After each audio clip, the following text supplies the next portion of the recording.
Hello everyone and hope you're doing well. Now for today's topic, I want you really to pay attention to these three questions. Let's start.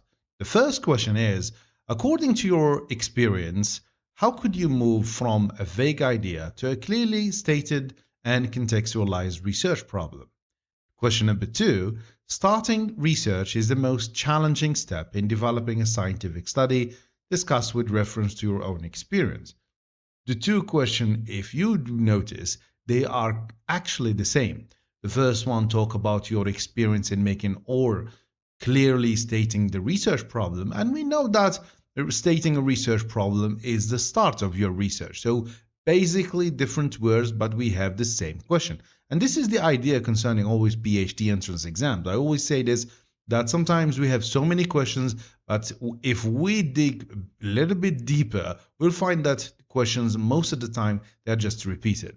Question number three, we have the choice of each research data collection tool entails a unique set of consideration strategically navigating through potential advantages, disadvantages, as well as ethical concerns, discuss reflecting on your own research. Now, the idea here for this video is that we see this, your experience is repeated several times. And of course, for the third question, we have your own research. Why we have this? Because simply you are now a Master 2 graduate, you hold a degree of master or master degree, so you have already done your research concerning you have made a master dissertation. And for that PhD entrance exam, you really want to see what have you understood, or did you really, or have you really understood the thing about methodology, all the aspects, starting research, data collection, etc. This is why often you find that you are asked to provide example from your own research. And this is what we are going to do. Of course, as usual, I'm going to share with you one or two introduction, and we are going to talk about how you can do that, really, how you can insert examples from your own research. So let's start. So we go back to the question, according to your experience, how could you move from a fake idea to a clearly stated and contextualized research problem?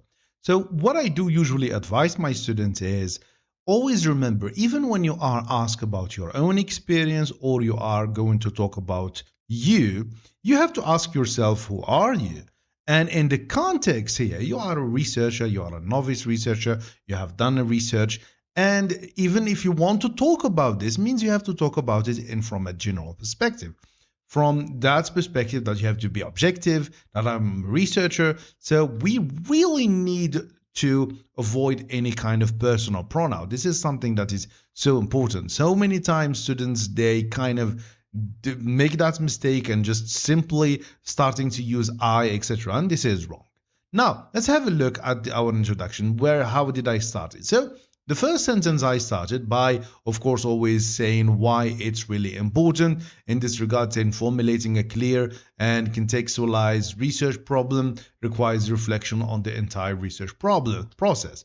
And if you were really paying attention to your methodology class, you know that even before you start, you have to think about the entire process. You can't just simply start and then in the middle, you discover that you made a really big mistake and simply the data you were supposed to collect, it's not feasible to do so. So this is why we say that a research problem, once stated, you have for sure thought about everything, and this is the aim of the first sentence.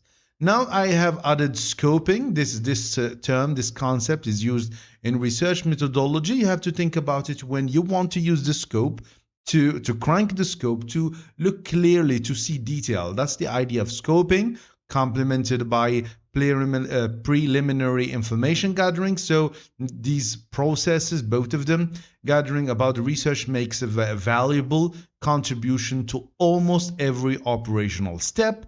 Okay, so this is important. So I said, because the question says, how can you do that? And the answer was here is by scoping. And this scoping is complemented. So it's kind of in the same time you are doing information gathering, because the idea of scoping itself is information gathering. Now, so by consulting experts, this is one, because we are answering the how question. And the supervisor, I was really inspired by one introduction from my followers, other the a supervisor, because me as a teacher, when I first advanced my answer, I was really taking that side as a teacher. I didn't thought about it like a student, and here, yes, we need that. A supervisor, an examining existing study. This is a literature review. A researcher should be able to render. See, I used here a researcher. I did not say I or anything or we. I would prefer to refer to myself as a researcher. Should be able to render, that's to transform a vague ideas into concrete concept, assess the research feasibility because that is so important. We do so when we are in the scoping stage. Before starting the research is essential as it informs methodological decision.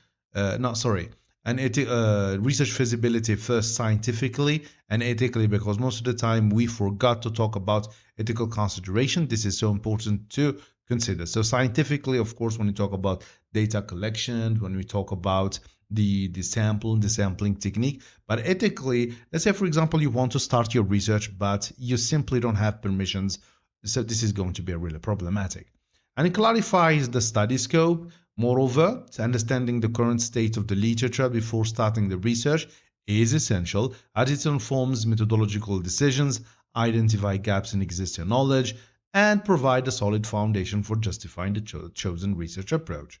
So this is the introduction with, of course, a concluding sentence. Hence, a researcher must be well informed about all aspects of the research project to frame a strong and coherent research problem effectively. So this is the my proposed introduction for this question. Of course, as I told you, I have another introduction I want to share with you. It's kind of similar, but some changes in words. So let's have a look. Now, for the second one, I try to use AI to enhance the language a bit, or try at least to change words. So let's start. So formulating a clear and contextualized research problem requires a deep understanding of the entire research process. So basically the same sentence is used here.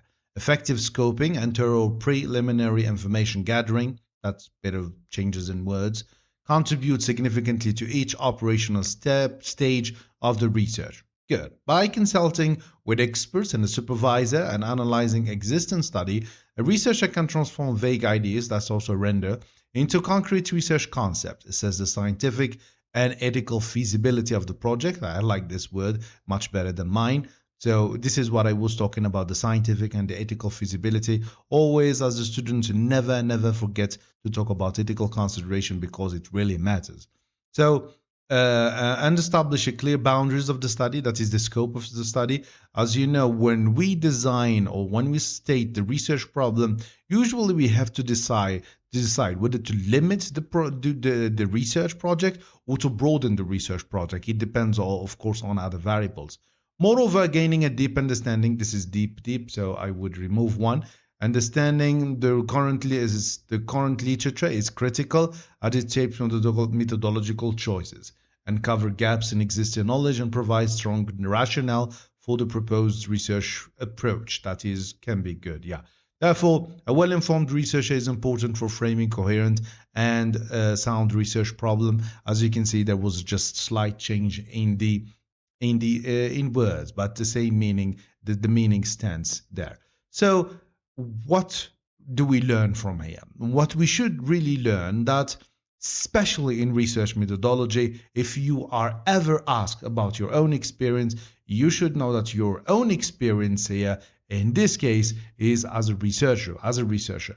Yes, sometimes you are asked to talk about, for example, when we talked about the third question was a bit specific because it talked about the choices you made, because since you made a choice means they were asking what were these choices and why have you come to these decisions. Here maybe you are going to reflect on your own experience, so the variables that have led to that choice.